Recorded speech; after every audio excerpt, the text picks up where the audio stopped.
Chapter 195. Part 2 of 3. We appeared in Athena's control room, standing on the balcony. The floor was covered in grass that kept growing, then turning brown and withering away before growing right back. The goddess herself stood before us, staring down. I walked over next to her and realized she was watching our progress. "What is a human doing here?" Athena mused aloud. "We are all dead, are we not?" "Most of us," I said. "He is certainly unprepared for this task. The unicorn is more able than most I've seen, though. Given what they said when they first arrived, I do not think they knew what they were getting into." "We certainly didn't," I said. "It was an unpleasant surprise. Now that I think about it, there have been other humans." She reached a hand out and a book appeared. She set it on the railing and started turning pages before stopping. 1. She started turning pages again, faster. 2. The pages began flying even faster. 3 and 4. All, the same exact length of time apart. All male. All with similar features. All. Oh. That's an interesting little trick, isn't it? I walked over to see if I could read her book, but it was in another language. "So she had other versions of me in here," I said. "It seems so," my guide replied. "Very, very interesting coincidence. No wonder my agents gave the book to this one as well. It's been exactly the same number of years since the last human was here. There's something special about him. The question is, does he know it yet? She never told me about the others." "You didn't trust her. Is it any surprise that she didn't trust you?" "That was a fair point, I guess." "Well, that's one question of many. What's special about you, aside from coming back here in a consistent pattern? Your compatibility is acceptable, but you don't seem to have any magic. It looks like you might be a tree brother, but even that wouldn't account for how you've lived for so long. Especially given that you're still mostly human instead of mostly fae. I do so enjoy mysteries. I hope he survives." "We both almost didn't," I said. "Seeing spells in action is interesting. They're so much more direct than magic. I think I would like to meet this Luna and talk magic theory with her. It's a shame this unicorn isn't actually a warrior. Without the human to goad her, she would be worthless. Twilight didn't handle killing very well. And I didn't handle her mishandling of it very well. That's part of what led to her becoming Aqua's host. So they actually know of Discord. And from the way they're speaking, he's free again. Very, very interesting." She looked back at her book and flicked to all 4 entries. Discord was either free when these 4 arrived or was freed shortly after. Am I dealing with an agent of his? They each had muta. The book fell from her grasp, disappearing before hitting the floor, and she suddenly looked up. "I read about this. So very, very long ago. Janitors, to me." Several paper golems started climbing over the walls and squeezing through the archways. The lanky things were spooky and made almost no noise as they walked. Soon enough, 10 of them stood before us. Fae legends about Discord, post-fall, code words human, mutation. All 10 of them began spreading back out. Wait. They froze. Not Fae. Tree sibling legends. They continued moving. "There's something very, very special about you. Let me, remember." She fell backwards into a chair that suddenly appeared. It folded out into a bed and both of her eyes faded completely grey. While she was apparently remembering, the golems started coming back, each ferrying a single book. They carefully stacked the books next to Athena's chair, all doing their best to avoid disturbing her. Most of the books seemed ancient, but a few looked enchanted and brand new. After about 3 minutes, Athena blinked and leaned back up. "I remember all 4 of them now. They were all travelers from the past, but refused to tell me anything about who they really were. Each was able to build up a fairly sizable retinue, and all of them were able to greatly change the world. And in turn, all of them were greatly changed, warped into becoming more like Discord. And none knew about it before he introduced himself. That revelation really pissed me off. What the absolute fuck? I asked as she started picking through the books. She knew from the start. Aha, she said, finally picking up one of the enchanted books. The Legend of Eris, Most Cursed of All. That's not a promising title, is it? No, it is not, I said, crossing my arms. Athena read the thing like a fucking champ, getting through the entire thing in literally seconds. Well then. It's unlikely Discord can get to me from here, but reading the list of consequences to those who tell Eris her intended fate makes me highly question having her in here at all. Well, him, for now. It honestly would be better if he died in here. I'm not leaving Athena's realm without that book, I said. So that means a piece of Discord has made it through my traps 5 times, Athena slowly said. Well, none of the others were assassins and there's no way he knows any magic. Those spells are harmless against me, so I doubt they mean me any ill will. She looked up at the maze displayed before her, watching me and Twilight fight a giant ink blob. A few seconds later, she snapped the book shut and it disappeared. I can't tell him now. Even if he did believe me, there is no escaping his fate. I will tell him in time, should I determine he's trustworthy. That's not very comforting at all, I said. I thought humans were supposed to support each other. You're not a human, my guide said. You're just a soulless abomination. At this rate, they're going to succeed. Janitors, clear away the book piles from the entrance. We have guests on the way. The memory finally went grey. Fuck old people, I immediately said. Fuck 'em. That's rude, Fear said. I turned around and it was just her and Pain. Granny Smith never hurt any pony. Let me rephrase that.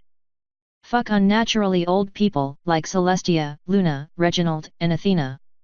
They've all either been using me, lying to me, or withholding extremely valuable information. Athena seems to have had a reason, Pain said. Perhaps you should ask her why she didn't tell you before you condemn her to be fucked. So what's the takeaway here, then? I ask. One of the things you see as incredibly important is the freedom of information, Fear said. Not everyone shares that view. Some people believe they alone should have all of the information. You must always remember that, for the most part, people prefer to hoard their knowledge rather than share it. I guess I'll have to keep that in mind. Apparently some people prefer staying untrustworthy and a pain to be around. Like you. Pain sweetly asked. No, I got tired of it. That's why I put myself into a coma. Do you have any suggestions for how to get these people to actually tell me what they know instead of being useless bitch muffins? Threaten to put them in a coma. Fear mused.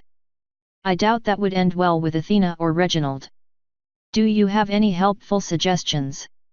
Work on your people skills, Pain said. You're miserable to be around, almost constantly bitchy, petty, and you play word games to score little wins against people.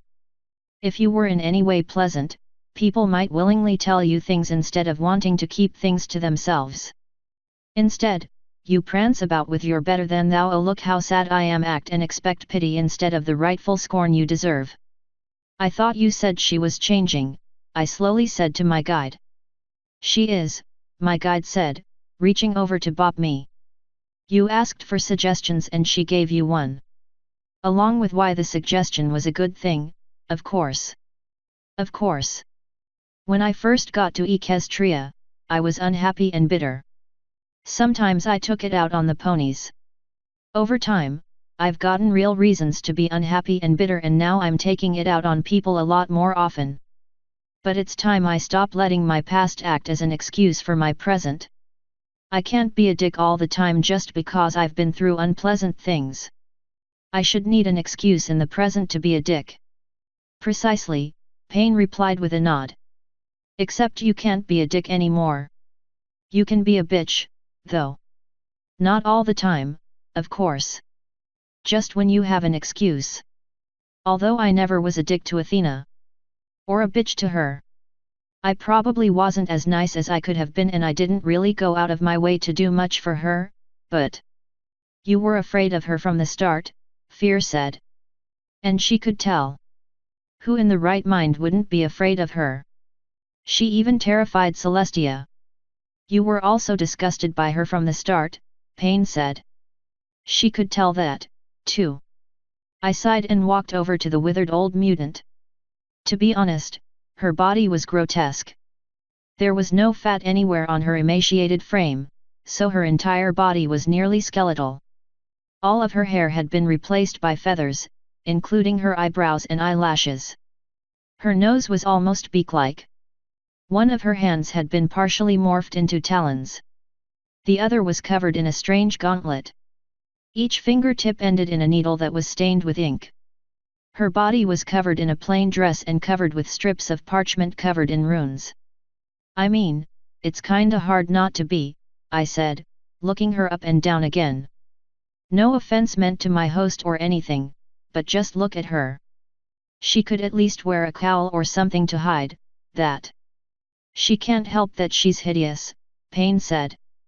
You should be more understanding of those with physical limitations, Shorty. I'm just fun-sized, you catgirl slut.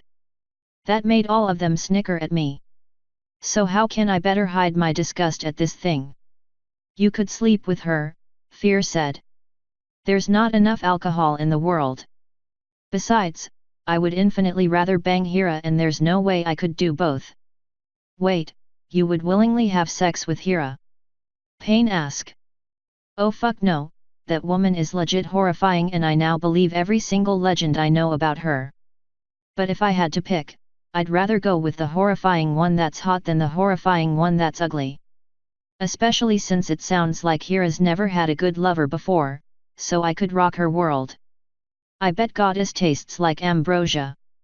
But anyway, enough about her. You have any better suggestions about hiding distaste? Work on your facial expressions, Pain said. They're minute, but still enough for Athena to notice. Also, don't be so afraid to get physically close to her. Remember that her culture valued closeness. I gave her a hug the last time I saw her, so that hopefully helped. I might try to bop her on this disgusting thing she calls a nose to see if it's actually fleshy, next time. How do you know she calls it a nose? Fear asked. You haven't ever talked about her. For all you know, she agrees that she's disgusting. How could she not?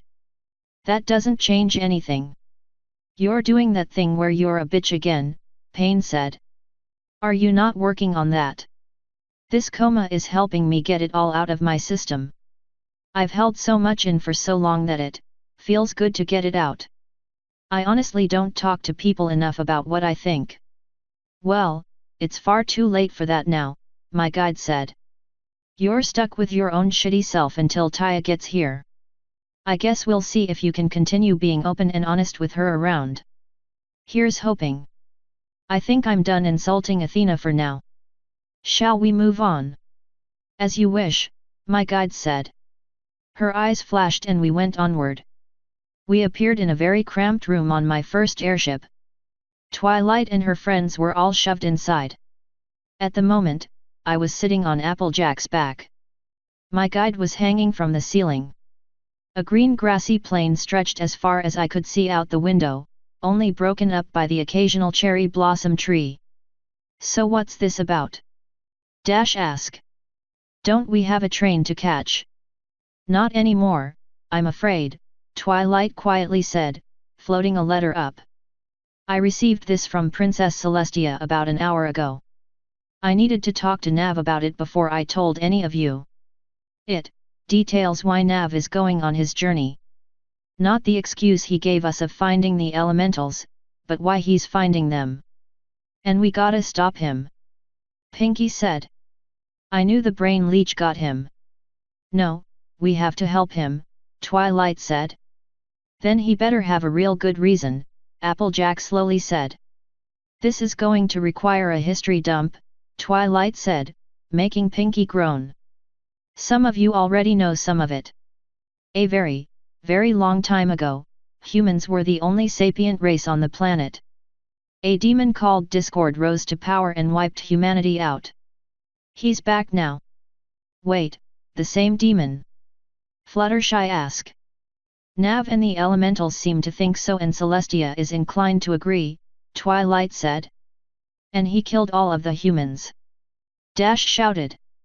A few survived here and there, like Nav and Athena. Some managed to survive long enough to create the elementals, which are machines. Aqua's a machine?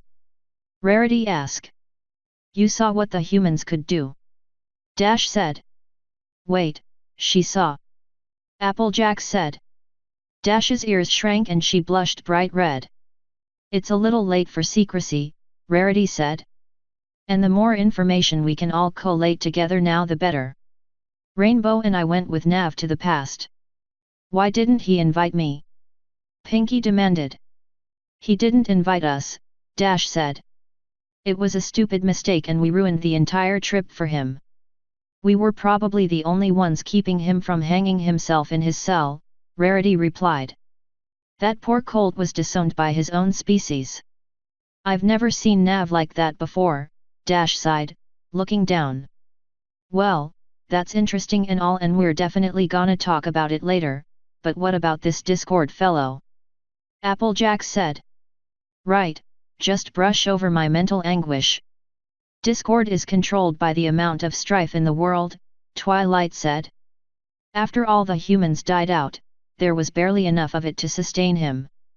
As the creatures the humans created grew more and more intelligent, the elementals started to lead them. Wait, the humans created us? Fluttershy asked. That seems to be Nav's theory, Twilight said. Aqua's memory gets faulty the further back in time she goes, so she doesn't know. Eventually, there was enough strife in the world for Discord to show himself. He started a war between the elementals that led to most either dying or being imprisoned. So the elementals are Discord's enemies, Applejack said with a nod. Why don't we get the elements of harmony and blast him? Dash asked. Because he stole them, Twilight matter-of-factly replied, making Rarity and Fluttershy gasp. And supposedly hid them near where elementals are located. So you're saying it's a trap, Applejack said? Likely. There's no guarantee they actually are hidden along Nav's path, and there's no guarantee we'll actually be able to find them. We don't even know if they'll work if we do find them. But a demon capable of destroying an entire planet's worth of sapient life is free right now. It's our duty to do whatever we can to help stop it. Can we stop it? Dash asked. I mean, I'm ready to go down fighting, but... Well, I saw what the humans were capable of. If it killed them. The humans had no magic, Twilight said. I learned a lot in Athena's realm. Discord purposefully destroyed magic among the humans because it's one of the few things that can harm him. I also learned that the elements of harmony sealed him in stone the last time they were used on him slightly over 6,000 years ago, by Celestia, Luna, and Queen Chrysalis. Wait, Chrysalis used the elements? Pinky asked. How? She didn't actually use them, but she helped Celestia and Luna get to him. Another thing I learned is that all of you are capable of learning magic. In fact, I'm relatively confident that at least 3 of you passively use some form of magic in your daily lives. Rainbow Dash, your speeds are only possible with a large magical boost, likely from all the ponies who believe in you. Fluttershy, your ability to communicate with animals is unnatural, likely due to the animals' belief that you are too kind to hurt them. Pinky, you're you, though the jury's still out on why. You don't have to understand it, Twily, Pinky said with a grin. You just have to love me anyway. We do, Pinky, Rarity said. We all know what happens to those who don't, after all. How do we do magic without a horn? Dash asked. I mean, I know we fly with magic, but what makes me extra speedy? According to the book we found, it's belief, Twilight said. Pure faith. You know for a fact that you're the fastest mare alive. Because of that, you're able to be the fastest. Of course, you'll always be butting heads with those who have more faith, but as long as you can convince more fans that you're number one, their faith in you will propel you to be the best regardless. Does that mean I could pick apples with my brain? AJ asked. Yes. Nav gave me a copy of each book we received. I'll let all of you read my copies. The information is incredibly valuable. So does this mean we're going on an adventure to save the world? Rarity asked. I'm afraid so, Twilight said. Although saving the world is something of an overstatement. It's more like saving the world an immense amount of suffering. I don't think Discord has enough power to actually kill everything again, but after learning what he did to the Alicorns, I can honestly say that the survivors might prefer being dead. He turned almost all of the Alicorns into either changelings or, us. He turned the Alicorns into ponies. Rarity asked. Split them straight into 3, Twilight said with a nod. Earth ponies, Pegasi, and unicorns. The reason the clans were bickering at the start is because all of them blamed the other for letting Discord take everything from them. It took Celestia 6,000 years to build a comparable empire. 5,000, Fluttershy said. Equestria hasn't grown an inch in 1,000 years. Everyone looked at her strangely, which made her blush. And Nav and I used to look over geography and history books together. When he first got here, she was soft and fluffy enough to make a decent pillow while learning about the shitty world I was in. Is that the true founding of Equestria? Pinky asked. Oh no, but we did learn that story too. Apparently Celestia and the 3 pony clans originally lived around where the Crystal Empire was. According to Nav, the world was broken and the weather was wrong. A powerful necromancer named Groger used magic to fix the weather, which made it extremely cold where the ponies were. That made most of them migrate south, through Griffin territory. I don't know if they fought their way through or just continued going to Equestria itself, but they eventually settled there. Shortly after they did, Celestia and Luna decided to take power. Why weren't they already in charge? Dash asked. They move the sun and the moon. And they're the only surviving Alicorns. The ponies didn't trust them because they survived, Twilight said. It took them a while to cement their power. I don't know much about this time, but Nav had some insight. First, he claims that they don't raise the sun or moon and that it's a naturally occurring process that the humans were able to study and learn a lot about. He also claims that the princesses have threatened him into keeping it quiet, which... well, if he's right about it being natural, I can absolutely see the princesses threatening him. How could it be natural if the weather was broken? Rarity asked. Or did the necromancer fix that, too? I'm afraid I don't have all the details, since Nav's afraid to talk about it. His second bit of insight involves Luna. Several powerful monsters were roaming the world at the time, leftovers from Discord's reign. Luna used the support of a powerful dragon friend named Reginald to protect the ponies. Eventually they met up with a Naga clan and formed the backbone of the first equestrian military, a group of powerful warriors who protected the ponies from whatever came. Under Luna's leadership, the military grew powerful. That's a decent chunk of what helped the sisters come to power. Until she became evil and betrayed her sister, Fluttershy muttered. So we're stuck flying around the world with Nav to help try and save the world from an ancient demon who wants to cause as much suffering as possible. Applejack asked. That's the gist of it, yes, Twilight sighed. I know it's terrible news and I hate to have to say it, but we're here for the duration, Rarity said with a nod. To borrow Nav's subspeak, that sucks. That's pony subspeak too. Dash said.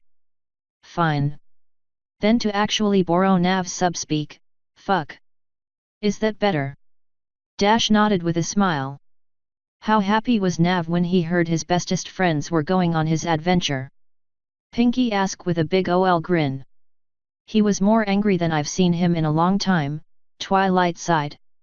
He thinks some of us will get in the way. Who? Dash demanded. She probably would have tried getting up in her face, but the room was too small to make flying possible. I'll start by saying for his sake that no offense was meant. He just doesn't think an airship full of soldiers is the best place for. Well, mares like Pinky and Fluttershy. And not mares like me. Rarity shouted. Your name was also mentioned, but he admitted that your sewing skills will be extremely useful, if you'd be willing to lend them. What about my sewing skills? Fluttershy quietly asked. They're offset by your. Well, I don't know how Nav would word it, but he basically thinks you're way too nice to be here.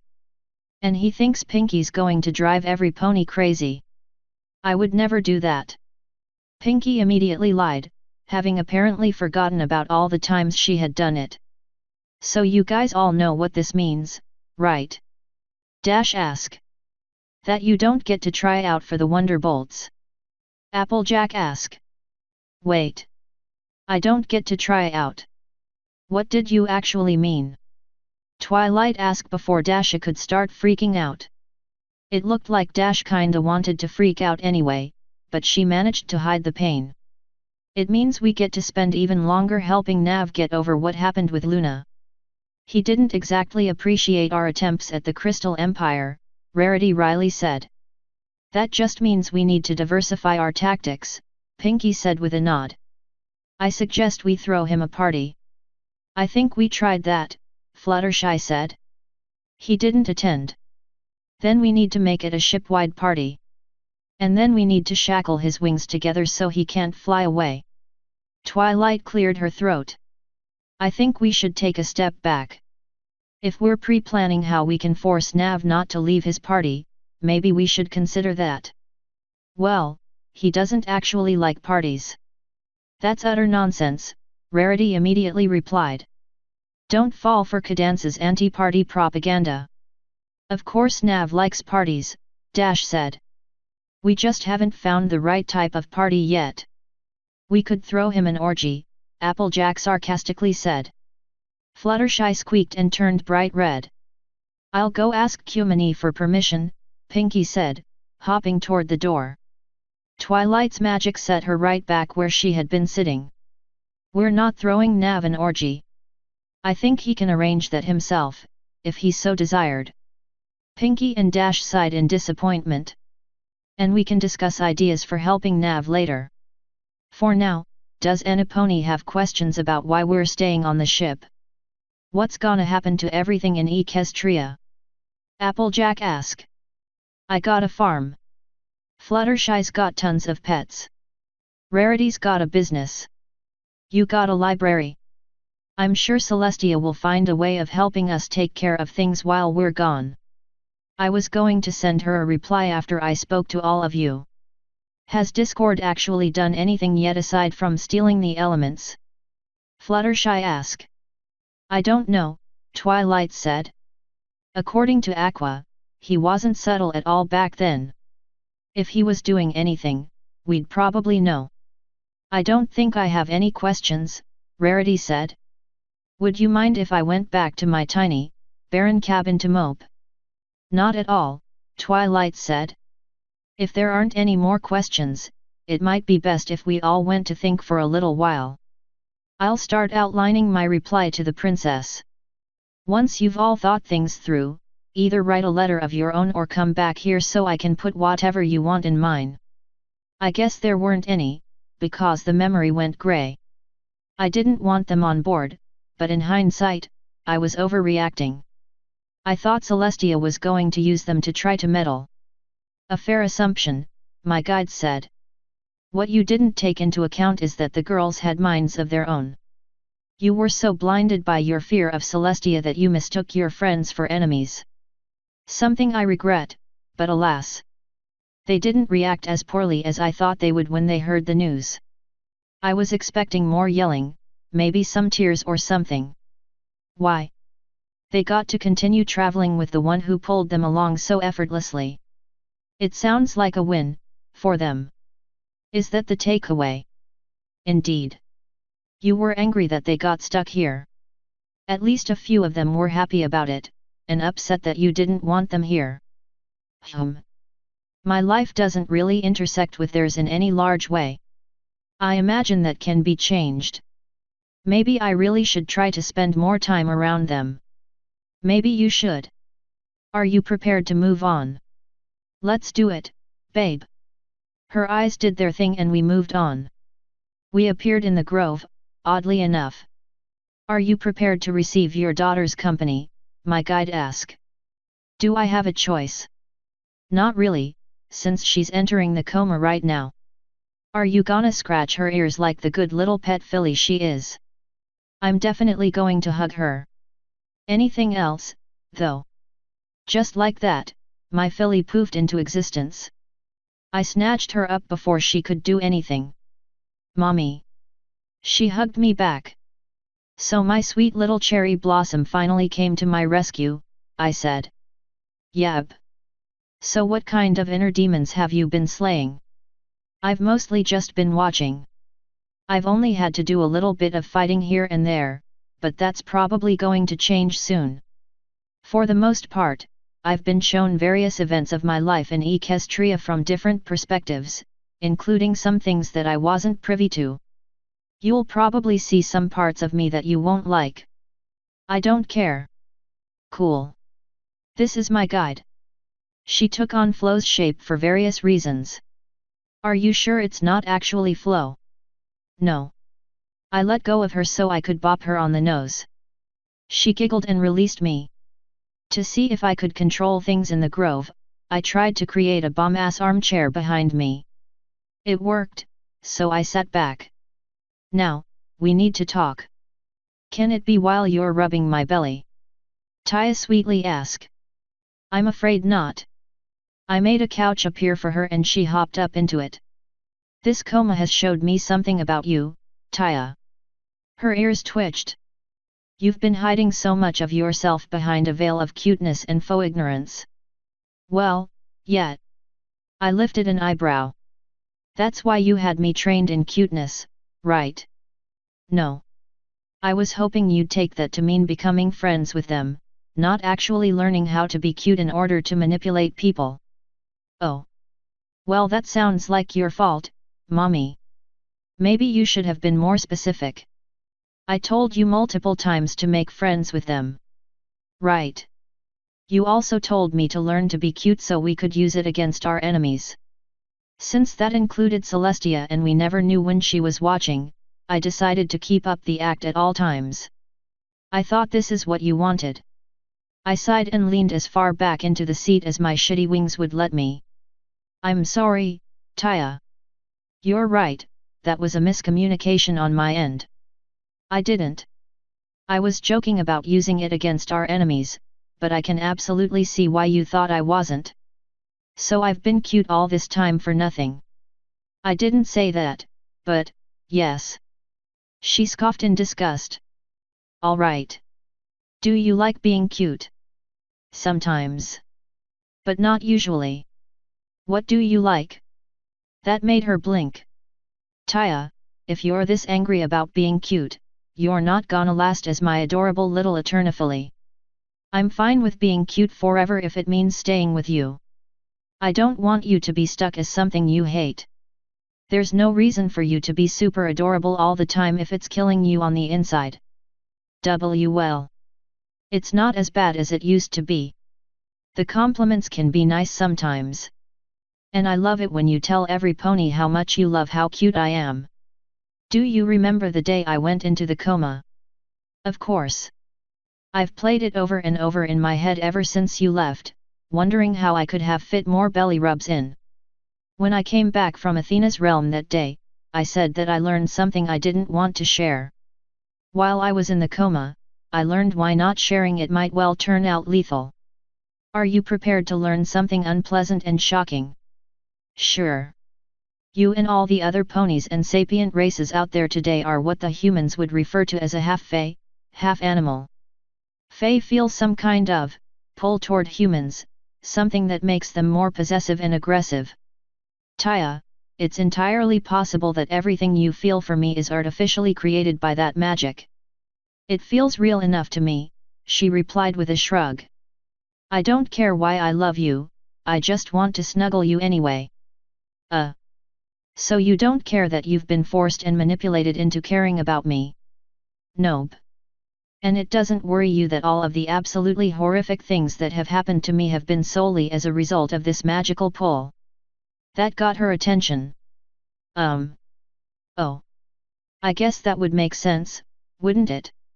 No wonder Luna went crazy for you. Bingo. From what I can see, the more powerful a fae is, the more powerful the pull is.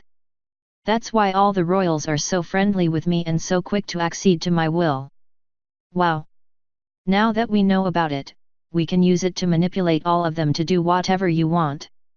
This is amazing. I've already told Celestia and I'm planning on telling everyone else. I want to find a way to stop it. Mommy, that's dumb. Why do you keep throwing away all of your chances at power? You could have been in charge of everything by now. There's a very important rule in this world, Taya, beware all easy sources of power. What do you think would happen if they found out what we were doing? They'd be happy that the one leading them was so competent that they were bringing the world straight to the biggest golden age ever. Then you don't know the same royalty I do. Most would be pissed that I was manipulating them. Celestia was already suspicious about it before I confirmed it. Had she found out that I knew about it and didn't tell her, my reputation with Nulscha would be in danger. Why? You literally created her. Because I literally created her, I have an expectation to be upfront and honest with her. Despite what I told her, I realize that I basically hold all the cards with her. I brainwashed her once and she knows I have the power to do it again. So make her live in fear, like the old version of her did to you. That's not the way to lead anything, I said. You should have learned that by now from watching me.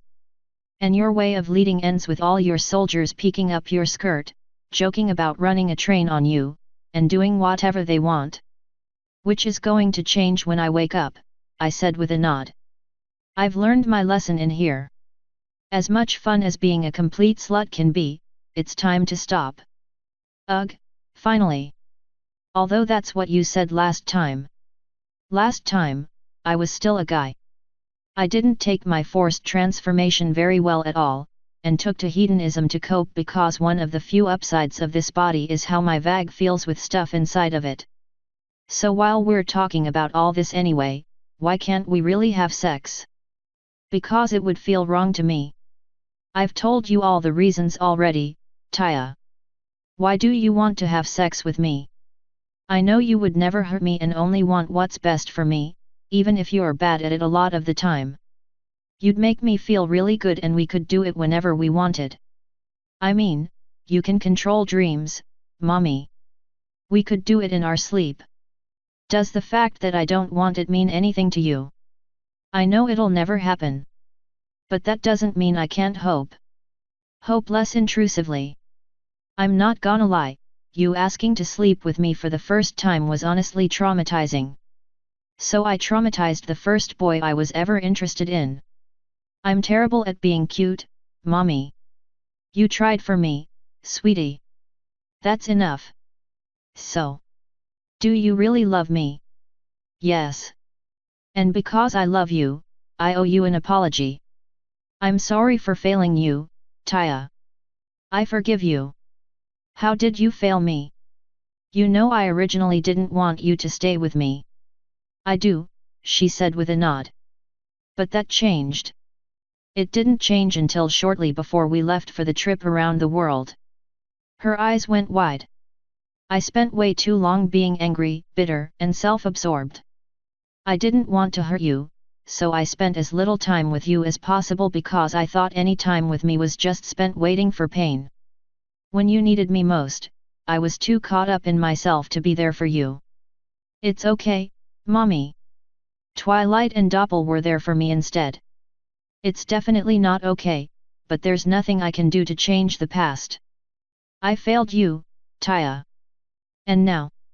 You're not failing me anymore, Mommy. I failed to protect you against Aqua. Now you're immortal. Which is what I wanted, so that doesn't count.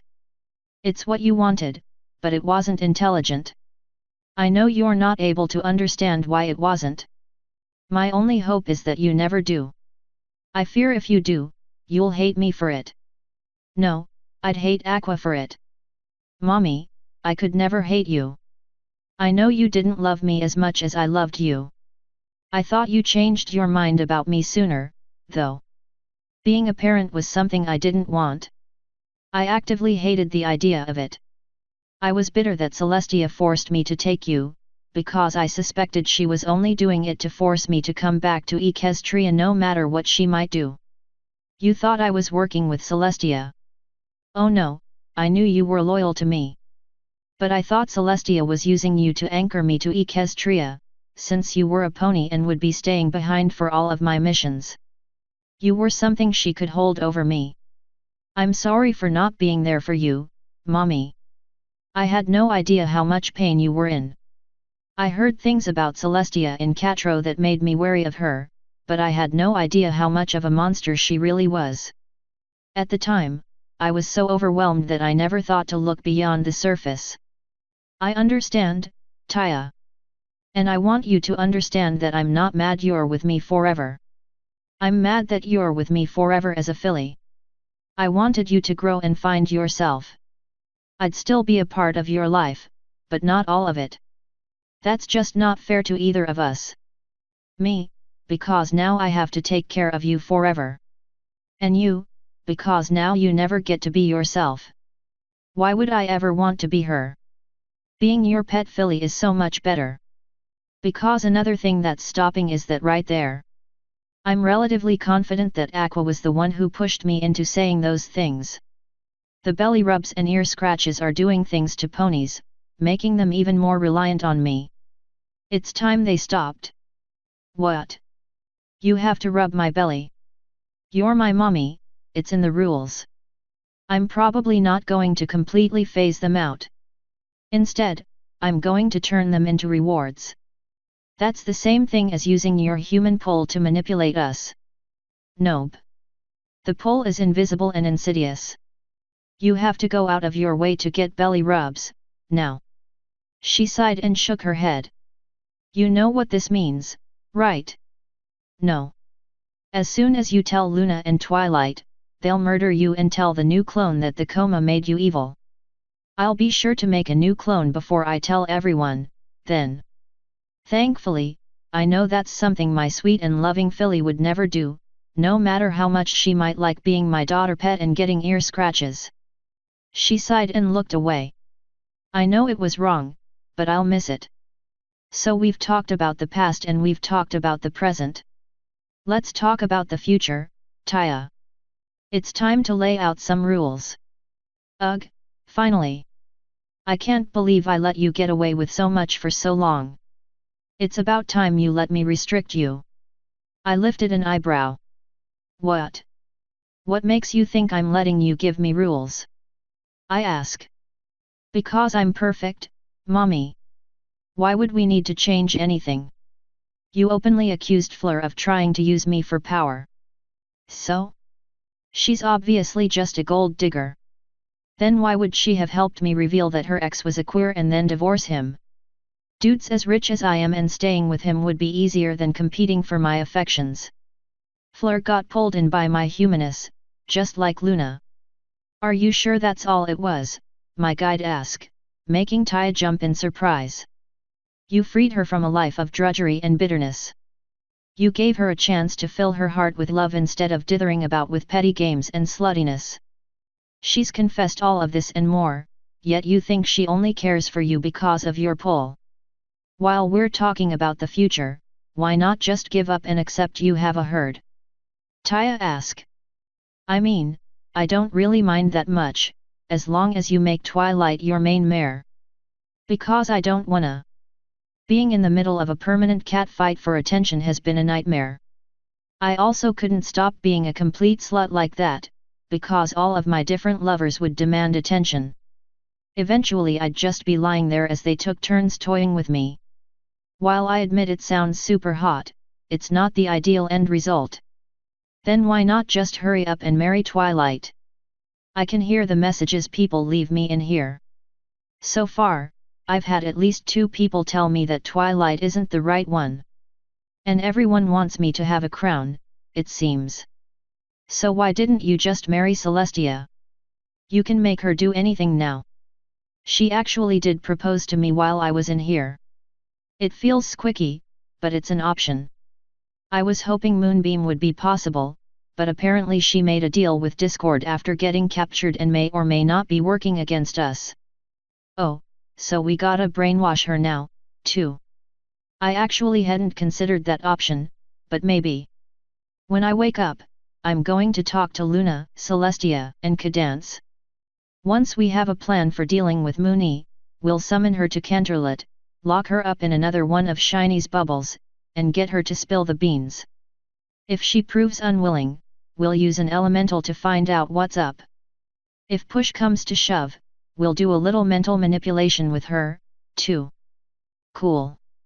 Then you'll just need to brainwash the Griffin King and you'll basically own the continent. We can't just brainwash all of our problems away, Taya.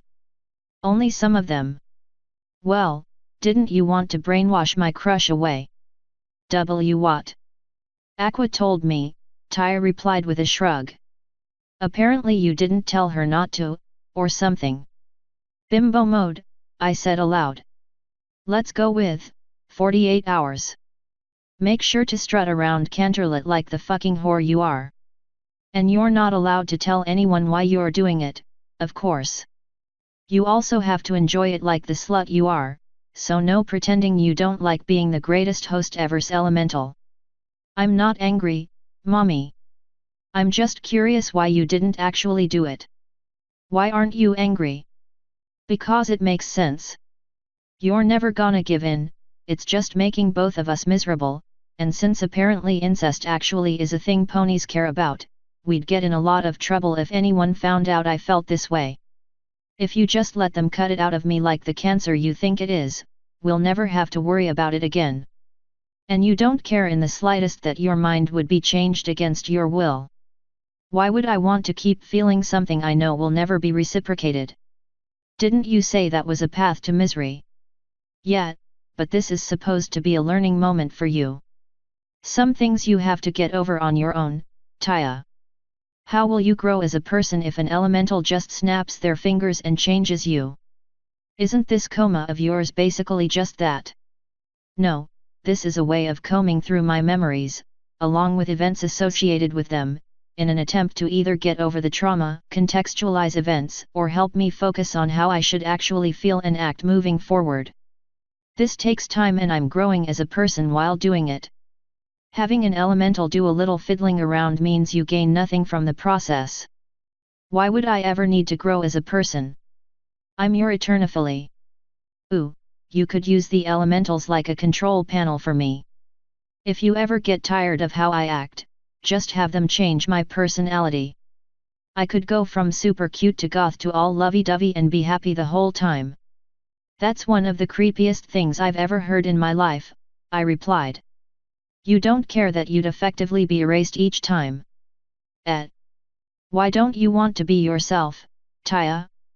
Why do you want me to completely control everything about you? Because every time I tell you what I think, you tell me it's either creepy, wrong, or bad. Why would I want to be any of those things? Celestia was all three and you turned her into a walking doll. I'm offering you the chance of a lifetime, mommy. Let Flo make me the perfect filly. No. She wouldn't do it anyway. I'd have to use Aqua and I don't trust her. And Flo might not let me use Aqua even if I for some reason wanted to. I love you, Taya, but you're traumatized by what happened to you. That trauma has made you cynical and conniving. And instead of helping you get better, I enabled it by letting you learn how to fight and then shoving you into combat. My special talent is blowing things up, mommy. I got it by killing somebody for you. I know. I shouldn't have allowed that to happen. I know you don't see it as a bad thing, but it is. You're not supposed to want to be a filly forever. You're not supposed to want me to control everything about you. Mommy, I'm already your eternifilly. There's no going back from that. So why not just give in and learn to love me for who I am? I'm happy now. I don't think that's true. I think you're trying to surrender all control to me because you're so hurt and broken on the inside that you think there's no way you could ever control yourself. As my little eternifilly, you never have to sort out your pain or get over your agony, you can just succumb to my will and be content as whatever I want you to be. That actually made her look away and tear up. Mommy. Taya, I love you. But you're hurt and you aren't mentally well. And this is coming from someone who knows she's just as fucked up. You can't just consign yourself to being nothing but my pet. That rot in your head will just dig deeper and deeper and your problems will absolutely get worse, not better. You know what several people told me privately after you drank the potion and became a tree sister? Something mean and nasty. They called you a ticking time bomb just waiting to go off. These memories have shown me ponies warning new crew members to watch out for you. Everyone can see that you're having problems and everyone knows where it'll lead. And if you keep down the path of being my mindless little eternifilly, you're gonna snap one day. Imagine being like Luna. That made her flinch and actually start crying. This coma is a wake-up call for both of us, Taya. I've seen exactly what will happen should we continue as we are. We both have to get better. How? All the memories are just raging inside of me. Those desperate, hungry nights. All the evil cats who hurt and hunted me. Watching my own parents get cut down. And watching you get hurt so many times, Mommy. It all just hurts so much. I finally pulled her off the couch so I could hug her. We both have our inner demons, Taya. It's time we start working together to calm them. Once we finish with mine and get out of this coma, we'll work on yours. Flow will help. But I'm done running from this, Taya. I'm done hiding from the pain. We're going to face it together and let it wash over us. She apparently didn't have a reply, and just kept crying. About 5 or so minutes later, she managed to mostly get over it. I had taken over the couch and let her lie across my lap, but I wasn't petting her. So, I believe I mentioned rules, I said. Her ears twitched. No more magically spying on me without my permission. Teleporting into my bath with Doppel like that was incredibly inappropriate.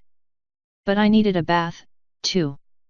No, you didn't, you had literally just taken a bath with Mimeo not 3 hours earlier. Her ears twitched again. Which brings me to the next rule, you're not going to Tartarus. You're a filly and fillies don't go to war. But fighting is my special talent. I'm your vicious attack filly. Do you honestly think Nulscha will let me take a filly into Tartarus at the head of her army? The newspapers would be calling her a tyrant for sending children to war. That's not fair. As my loyal eternifilly, it doesn't matter what is or isn't fair. All that matters is what Mommy decides. Isn't that what you wanted? So you're testing me? No, I'm laying down the law. Mommy's law, you can call it. I'm not taking my filly to war and that's the end of that. That's what you signed up for when you became my filly for life. Now, Rule 4. What about Rule 3? My guide butted in. We don't talk about Rule 3, I immediately replied. I lost count and didn't want to admit to being wrong in front of my filly, so I thought that sounded better. So, Rule 4 is that you're done threatening people without my permission. And you're not allowed to ask for permission to do it in front of them, either. That doesn't count if they're threatening you, of course. This is just when they aren't actually planning to hurt you. Way to suck the fun out of everything, my filly muttered. No ear scratches, no belly rubs, no war, no cutely threatening to tear people apart. What's even the point of it all? Being together, I said, kissing the top of her head. Just not in war, because that would be wrong. Ugh. Why don't we talk about Rule 3? Fine, but only because you're so insistent for more rules. Wait, no. Too late. Besides, Rule 3 will be in your best interest. Keep me involved in your life, Taya. I'm bad at being a mother, as I'm sure you know. Don't let me be. Force me to be a good one. Why wouldn't we talk about that one? It's the best rule ever. Because it's the one that'll probably cause me the most suffering. I think 4 rules is enough for now. We need to look to the future, Taya. Things can't continue as they are. You and I both know it. After we get out of the coma, we'll talk more. Why does life have to be so hard, Mommy? I dunno. Do you want to get to the actual coma now? What's it like? The guide takes me from event to event. There, I witness things. I also meet aspects of myself who take on the forms of those around me. For example, you are my representation of hope. Moonbeam is love. Twilight is reason. The last thing I saw was right after we finished with the Crystal Empire, so next up would likely be something spidery. I love you, Mommy. Good. I gently slid her off my lap and stood. I think it's time to get moving. As you desire, my guide said. Her eyes lit up and we finally continued onward in time. End of Part 2.